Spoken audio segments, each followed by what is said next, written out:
It's so ironic that I would get a call on my cell phone right before I'm getting ready to do a video on cell phone etiquette. Yes, cell phone etiquette. It is a thing this day and age. As I grew up with a phone that was stuck to the wall, and you had a cord and you couldn't go past the length of that cord, and you whined and complained about that cord, and I loved either rotary dialing or pressing the numbers. That's why I find it very hard to press the numbers here. I love my BlackBerry because I could physically press the numbers, because that's how I grew up, was turning a dial or pressing a number. So it's old school. Yeah, iPhones are awesome, and they open you up to a world of communication. Sometimes communication that you don't need all the time. Sometimes communication that you need to turn off. So today I'm going to go through 10 phone etiquettes. Just 10 little simple things that will help our world, that will help your psyche, that will help the person on the other end's feeling not get hurt, or the person that you're talking to in person feeling not get hurt, or not to offend somebody in public, because it is a thing, and I've gone through all of those. So here we go. Number 1 is put your phone away and focus on the person you are talking to. You can respond to that text or that Instagram or talk with that friend at another time. Give your focus to the person you are talking to. Bam. You've made a friend right there. So next point, number 2, is if you're talking to someone, do not touch your phone. I've been in conversations where someone's sitting there and all they're doing is this.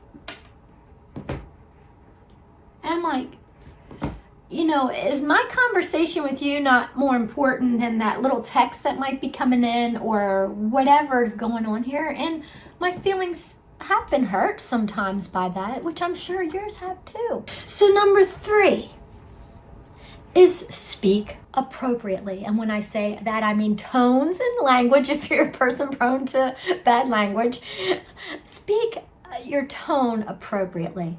If you are in a public area, don't speak so loudly that everyone in the room is part of your conversation. Turn down your volume and speak in a lower voice.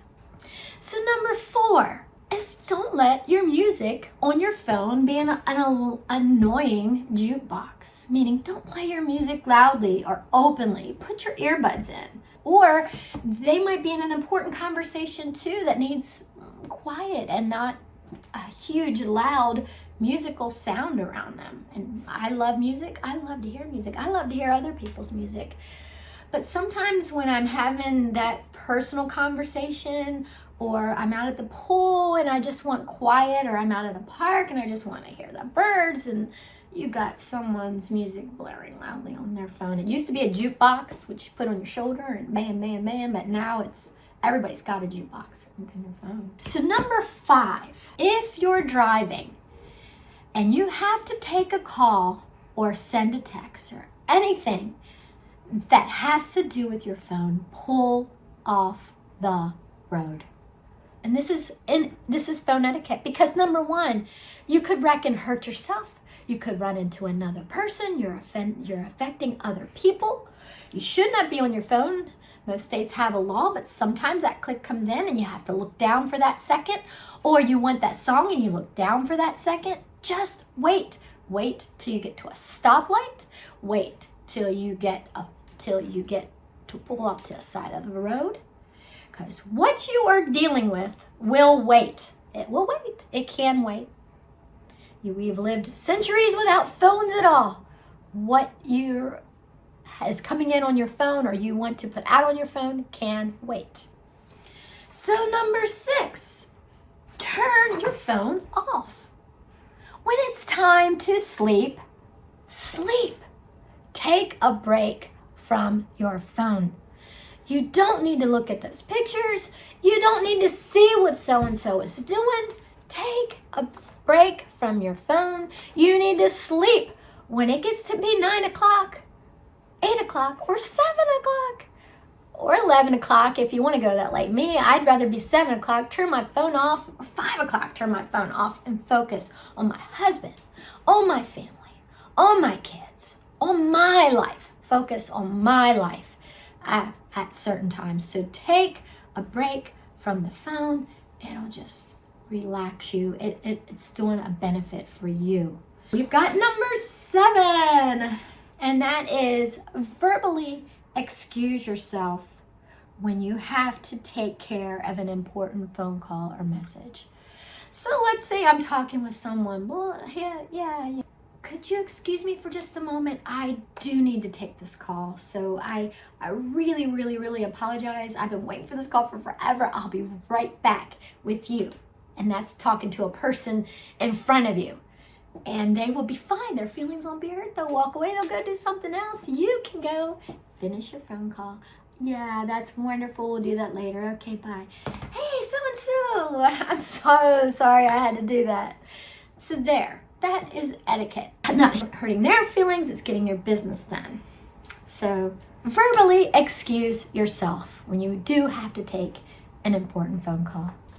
So number 8. Only put relevant people on your group chat.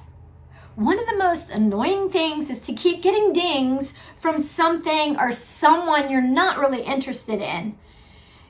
I don't feel like hearing my phone ding off the hook. I know there's ways to stop that, but some people don't know how to stop messages, group chat messaging. Number 9, do not have your phone out in church or events or in a theater.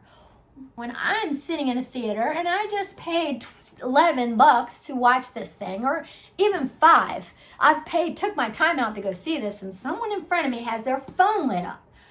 You don't understand. My eyes are sensitive to light.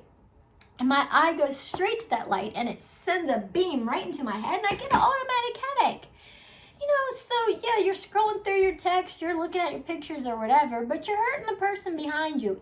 And that is in public places and events, dark places like church or theaters mainly. And then when you're in church, don't be Googling Amazon. And I've seen that happen so many times during the service, okay? I'm not saying before church or after church, but mainly in the dark theater in the middle of a movie or even in the previews. It's just a stark light that hurts. And you see it even if it's sort of hidden, the eye still goes to that light. And last but not least, silence your device when needed. Your phone may not be sitting out. It may be in your pocket or it may be in your purse, but it might start ringing at the event. And you're like, Lord of mercy, embarrassed because your phone is ringing and it's total quiet. So try to remember to silence your phone wherever it is if you're going in somewhere. There you have it, the 10 things that I feel are important for phone etiquette this day and age. Parents, we are raising up a new generation with a new thing to teach our children. And that is phone etiquette. They might want to add this into the social things at school. It's a thing and it needs to be talked about because it is very important in our social life now. When I came home, you had to go to your message machine and then you had to listen to your messages. That was one of my worst times, especially after I had kids, because I had so much to do. I didn't have time to see what was on the phone, nor did I want to see what was on the phone because I didn't want to have to deal with it because I had so much other stuff to deal with in my life.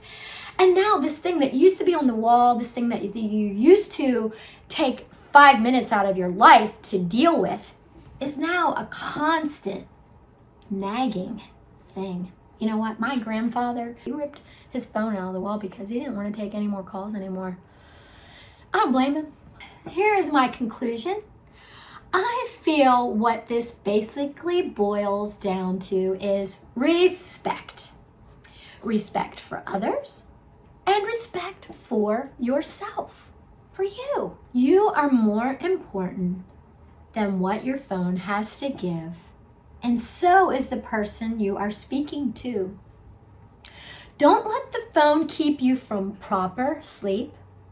Don't let the phone keep you from having a respectful conversation. Oh, I might have to add another 11, and that's be careful of the volume that you put your phone at when you have earbuds in. But don't let the phone hurt your ears or your eyes. Don't let the phone make you wreck your car or hurt somebody else. Don't let your phone be a stumbling block to another person or to yourself. Don't let the iPhone regulate you. You regulate your iPhone. God bless you, and until next video, bye.